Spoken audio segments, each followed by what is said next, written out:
Okay, great. Well, thank you so much. I'm so excited to be here. This is my first visit ever to Slovenia, and unfortunately, I'm only here for one day, but I think I got about 150 pictures already of this on this incredibly beautiful day. And thank you for coming out tonight and choosing to participate in this very important conversation. How many of you, did you have a chance to see the pictures that I had looping up here before? Aren't those incredible, those pictures? They're just great, aren't they?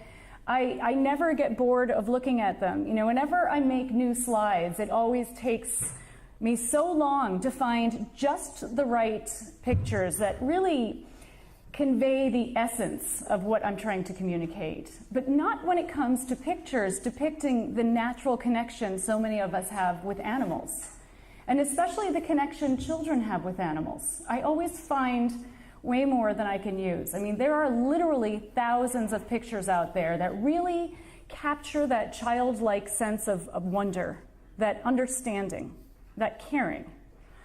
I can tell a lot of you can relate to this.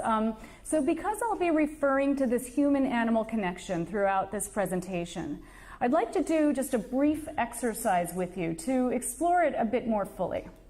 I'd like you to try to think of one or more animals in your life who you have felt a connection to. And by connection, I mean anything from identifying with an animal or animals to loving them. Just simply mean caring about their well-being. Maybe it was the horse you took riding lessons on, or a dog you grew up with. Maybe it was your neighbor's kitten or a hurt bird you rescued. Maybe it was a turtle or a fish. So I'm just curious. I want to do a quick survey and see how many of you are able to think of at least one animal that you felt a connection to.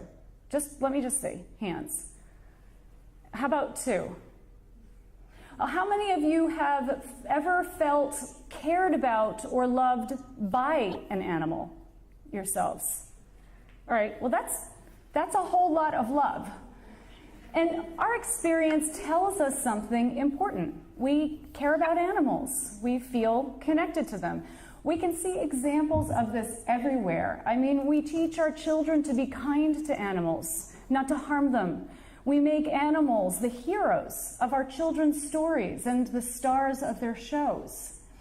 When we're walking in the woods and we catch a glimpse of a deer through the trees, or when we see dolphins leaping out of the ocean, or when we notice a beautiful butterfly resting on a flower, we often feel that sense of awe that makes us just stop and speak in hushed voices and watch with what some might even call reverence.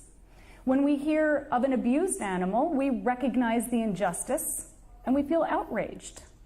When we're at the zoo and the piglet or the baby animal chooses our hand to eat out of, we feel special. We get excited. Can you relate to this?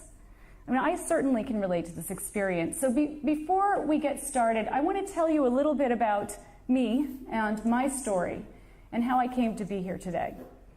That's me many, many years ago now. And my dog Fritz.